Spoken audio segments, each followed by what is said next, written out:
before we get into it tonight, I had the opportunity to talk to Minister for Financial Services, Kelly O'Dwyer, yesterday and ask her a few questions about the latest changes and updates with respect to the Coalition superannuation policy. So we are going to go to that right now. But before we do, let me just remind you that the number to call is 1300 30 34 35, and we will be taking calls from the second segment. Let's go and have a look at that discussion I had yesterday with Minister for Revenue and Financial Services, Kelly O'Dwyer.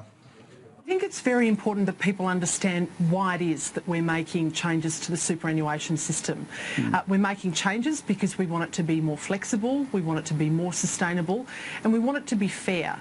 And we have brought in a package of reforms that will actually deliver on that and deliver on our overall objective to provide people with a retirement income that will either substitute or supplement for the age pension. Now, we want people to be self-reliant in their retirement. We want people to have confidence in the system, and by bringing forward a package of reforms where there are additional flexibility measures in there, where there is the ability for people to be able to catch up their superannuation concessional contributions, we believe that people will have confidence in the system. Part of the reason that people probably haven't had confidence in the past is because governments have made very ad hoc changes to superannuation over time, and there hasn't really been a thought as to why they were doing it other than simply a revenue grab. Now, what we're doing is, yes, we are making some revenue from these changes, but we are also investing back into the superannuation system so that people can save for their retirement. Now, Minister, you did touch on the definition of superannuation there in regards to providing an income for retirement. How do you plan on allowing people to meet their objectives when they can only put $25,000 a year into super? Well, no, that's not all they can put into super. That's what they can put in concessionally to super from the 1st of July 2017. They can make a concessional contribution of $25,000.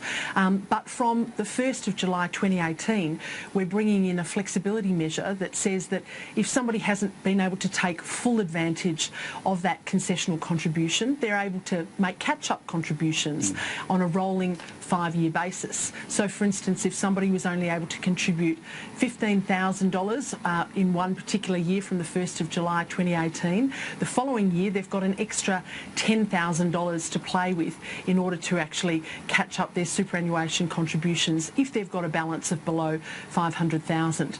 But as we also know, people are able to make non-concessional contributions to superannuation, and under the existing rules, that used to be an annual cap of $180,000 every year with a 3-year bring forward, which meant $540,000 that they could tip into the superannuation system.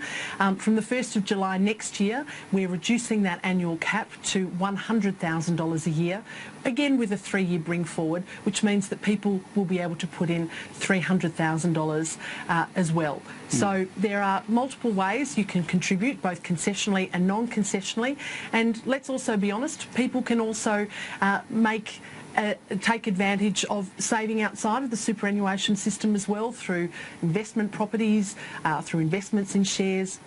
There are multiple ways to be able to save for your retirement, and as somebody I know who advises in this area, Sam, I'm sure you're on top of all of them. Absolutely. This is one of the hardest things we've had to navigate over the last 6 months, is the changes since the budget announcements, and the $500,000 cap that was initially announced and then retrospectively applied in theory. How much does the government regret making those announcements back in May? So we had initially announced a $500,000 non-concessional lifetime cap, and the reason for that was to limit the contributions that people could put in terms of after-tax contributions.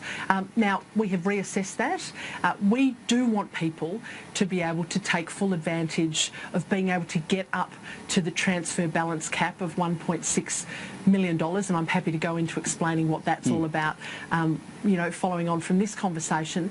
But we want people to be able to take full advantage of that, and we realise that in not all cases would people be able to do that if there was a non-concessional lifetime cap. So we have modified the arrangements in place. We have gone back to an annual cap, but we have reduced the annual cap size, which means that, you know, still 96% of Australians are either going to be better off as a result of these changes or completely and utterly unaffected. But we are still giving people the tools by which they will be able to take full advantage of their concessional and non-concessional contributions. So the $25,000 concessional contribution and $100,000 non-concessional contribution limits proposed, how did you come up with those numbers? So we've been doing a lot of work with the superannuation industry, and obviously there has been quite a bit of modelling done as well. Most people don't get anywhere near taking full advantage of a $25,000 concessional contribution. You need to be earning around about $260,000 a year to actually be able to get to that full cap.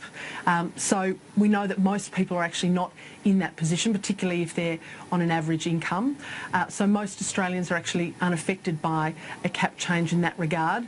And again, we also know that the annual cap, most people, if they actually make any contribution whatsoever after tax to their superannuation, they do that usually after a life event, and at the maximum the contribution is usually around about $200,000. So a $100,000 a year cap is pretty generous. Yeah, sure. Now, the removal of the work test for those people aged between 65 and 74, I found was a little bit disappointing because it's one of the fastest areas of growth in the workforce. How do you plan on compensating these people? Well, look, we did want to make a change to this so that people, didn't matter whether they were working or not, they could have had other investment income and not be retired, but could still actually contribute to their superannuation. But in order for us to be able to make the changes that we have made to the annual caps, the annual after-tax caps, to make those changes and make sure that they were able to be paid for, we had to do two things. We had to, one, delay the catch-up contributions by 12 months, so that starts now from the 1st of July 2018, as I said earlier, and we also had to scrap the changes that we had made with the application of the work test. Let me say this though, that the work test itself is pretty generous. The work test that currently applies is that you need to be able to demonstrate that you have worked 40 hours in a consecutive 30-day period in any financial year. So that's not too bad. We would have thought that it was much more administratively simple to have got rid of it altogether. That was our aim, but we weren't able to afford that with the modifications that we made, so we have changed it. Yeah, I certainly think you'd find the 65 to 74s are probably the ones that are, particularly the ones that are still working, are the ones that are going to need the assistance. Older Australians who are still working can continue to contribute to their superannuation. There is nothing that we have done that restricts them in any way. All that we are doing is we are keeping the current status quo arrangements in place. We were going to make it even easier for them to contribute by not having the work test apply, but we're simply keeping the current arrangements that are in place. I think that's an important point. Sure, no, I understand that, but you know, clearly it's an area if they're still working or needing to work and contribute to super. Obviously, they're going to need their superannuation sitting in a tax-free environment rather than outside. But I certainly take the point that they can also have money sitting outside of super. But Gen X and Gen Y, I mean, these guys are struggling to engage and connect with superannuation. Retirement seems a long way away. What's your advice to younger Australians? Well, we want to give them the tools to be able to save for their retirement, and I think one of the great changes that we are making in this particular package is a change that gives everybody an equal playing field to be able to contribute to their superannuation. It used to be that if you were self-employed but you also had a wage or salary income, that you wouldn't be able to take full advantage of your concessional contributions. It used to be that if you worked, for instance, for a small business that didn't offer salary sacrificing, again, you couldn't take full advantage of your concessional contributions. We have levelled the playing field, and it's cost us about $1 billion to do that. So no matter how you're employed as a Gen Y or Gen X, no matter who employs you, no matter what your arrangements, you will be able to take full advantage of your concessional contributions. Now, this is a massive change to the superannuation system. It's a change that puts everybody on a level playing field, and it means means that people can save for their retirement. But it's not the only change that we've made. We also know that when people are looking to save for their retirement, sometimes they might be in a partnership where their partner, who has caring responsibilities, is on a lower income because they work part-time. And we want to encourage people to not only save for their retirement, but also to help their partner to save for their retirement.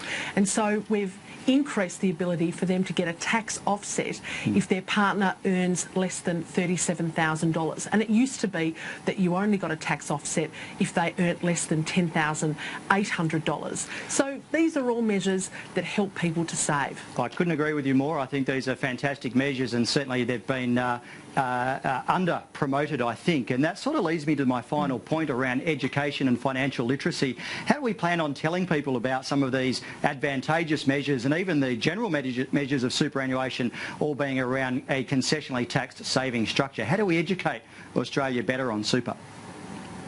Well, I think programs like yours, Sam, are absolutely critical, and financial advisors play a very, very important role in educating people about what their entitlements are and what they can do to actually plan and save for their retirement. But you're right to say that the government needs to be out talking about these changes, and you'll see us increasingly do that. At the moment, we are currently consulting on our legislation. We have got the second tranche of our legislation out for consultation because we want to make sure that the detail is right before it's brought into the Parliament and before we actually pass this legislation. There'll be one more tranche of legislation to come out before we then combine it and bring it into the Parliament before the end of the year. So once that happens, you'll see a very big information campaign out there educating people about what they can do to make themselves that little bit better off for their retirement. So I can take from this that there will be an education campaign and there's a budget for advertising superannuation, so to speak. Well, certainly we'll be doing our bit to educate people on these changes, and I'm sure you will be too, Sam. And thanks to Minister Kelly O'Dwyer for that.